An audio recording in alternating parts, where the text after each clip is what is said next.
نحمده ونصلي على رسوله الكريم أما بعد۔ خوش نصیب، خوش بخت، خوش قسمت میرے بھائیوں، شہر کبیر والا کے باشندوں، قرب و جوار سے آنے والے مخلصین، محبین، اس وقت دارالعلوم کی جو خصوصیات آپ کے سامنے آئیں، فیوز و برکات حضرات نے بیان کی۔ آج کی اس مختصر محفل میں آپ حضرات کو اس ادارے میں بیٹھنے کی بنیاد پر اللہ کیا کچھ دے رہا ہے۔ حضرت شیخ عبدالقادر جیلانی رحمۃ اللہ علیہ تشریف لائے گھر میں، گھر والی سے پوچھا کھانے کو کچھ ملے گا؟ گھر والی نے کہا کچھ بھی نہیں۔ شیخ عبدالقادر جیلانی رحمہ اللہ اچھلنے لگے، واجد میں آ گئے، گویا سادے لفظوں میں یوں کہنا چاہیے خوشی میں ناچنے لگے۔ عورت حیرت زدہ ہے، گھر والی کو سمجھ میں نہیں آ رہا، میں نے تو غم کن خبر دی، پریشان کن خبر دی، کھانے کو کچھ نہیں۔ چاہیے تو یہ تھا حضرت کی آنکھوں میں آنسو آ جاتے، بھوکا ہوں، کھانے کو کچھ نہیں مل رہا، لیکن حضرت خوشی میں وجد میں ہیں۔ تو پوچھا حضرت خوشی منانے کی کیا وجہ ہے؟ تو شیخ عبدالقادر جیلانی رحمہ اللہ نے فرمایا میں اس بات پر خوش ہو رہا ہوں، وجد میں ہوں، آج میری مشابہت جناب رسول اللہ سے ہو چکی ہے۔ کس بنیاد پر؟ آقا بھی تشریف لائے، غالباً امی عائشہ ہی سے آ کر پوچھا کھانے کو کچھ ہے؟ گھر والی نے کہا کچھ نہیں، جو جواب آقا کو ملا مجھے بھی وہی جواب مل گیا۔ سبحان اللہ۔ میں اس مشابہت کی بنیاد پر خوشی منا رہا ہوں۔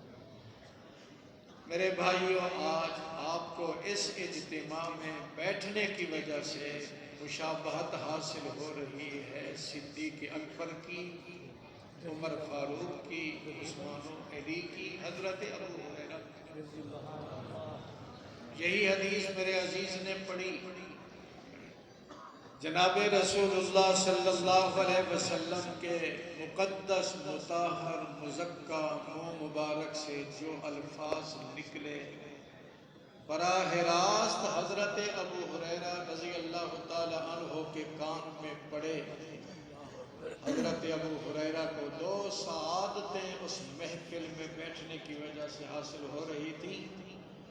ایک تو ذات رسول کی صحبت مل رہی تھی، آقا سامنے ہیں، ابو ہریرہ شاگرد کی حیثیت سے بیٹھے، اور دوسری یہ عظمت ان کو مل رہی تھی، میں اگر قسم بھی اٹھا دوں تو قسم میں سچا ہوں گا، آقا کے منہ مقدس سے جو الفاظ ابو ہریرہ کے کان میں پڑے، اس وقت ہمیں ذات رسول کی صحبت تو میسر نہیں، لیکن اللہ کی قسم الفاظ رسول کی صحبت اس وقت ہمیں حاصل ہے۔ سبحان اللہ۔ قسم اٹھا کر کہا جا سکتا ہے یہ وہی الفاظ ہیں جو عزیز نے پڑھے، جو آقا کی زبان مقدس سے جاری ہوئے تھے، ابو ہریرہ کے کان میں پڑھے۔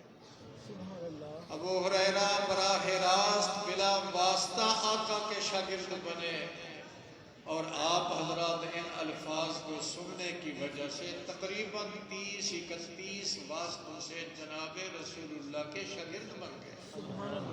یہ شرافت دارالعلوم کی برکت سے آپ کو حاصل ہو رہی ہے۔ وقت نہیں ہے،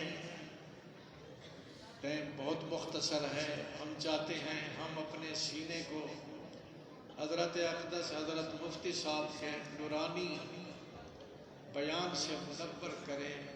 میں بس ایک بات عرض کرتا ہوں، جس محدث عظیم کی مقدس کتاب کی اختتامی مجلس ہے، وہ اتنا مقدس ہے، حضرت سلمان فارسی سامنے آئے تو آقا نے ان کی طرف اشارہ کر کے فرمایا لو کان الدین، اگر دین سریا پر بھی ہوتا بلندی میں تو سلمان فارسی کے ابناء میں سے کوئی ابن اس دین کو ضرور حاصل کرے گا۔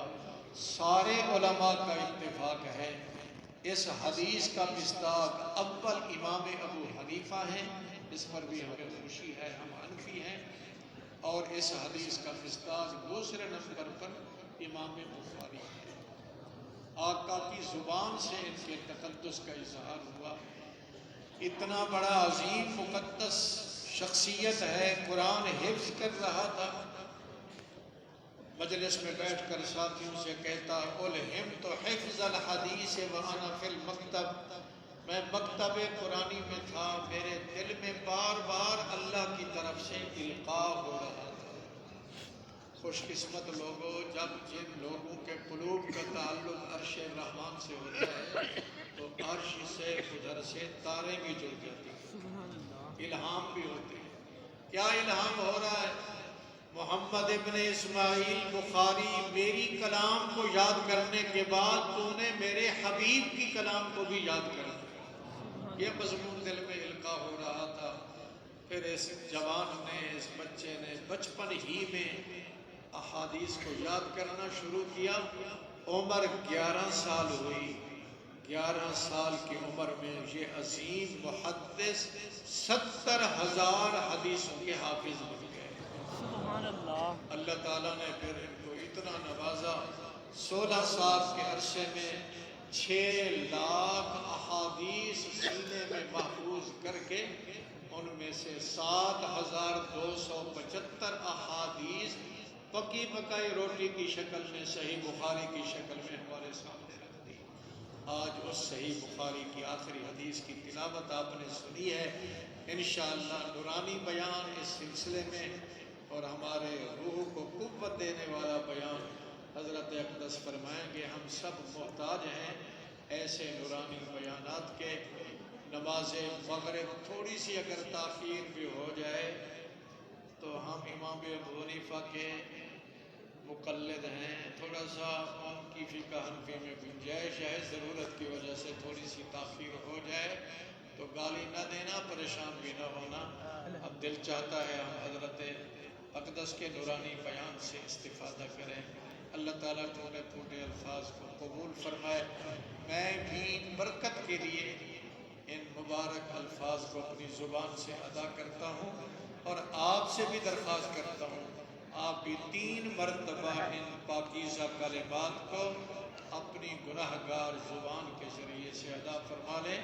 سبحان اللہ و بحمدہ، سبحان اللہ العظیم، سبحان اللہ و بحمدہ، سبحان اللہ العظیم، سبحان سبحان اللہ اللہ و بحمدہ، سبحان اللہ۔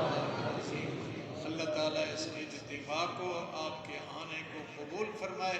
دل کی گہرائیوں سے جتنا حضرات بھی تشریف لائے ہیں، علماء جو ہمارے سروں کے تاج ہیں، اور عوام اور ہمارے بھائی، ہم دل کی گہرائیوں سے تمام اساتذہ کی طرف سے بھی میں اور اپنی طرف سے بھی شکریہ ادا کرتا ہوں۔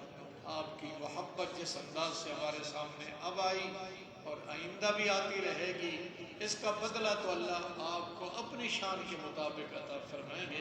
وآخر دعوانا الحمدللہ۔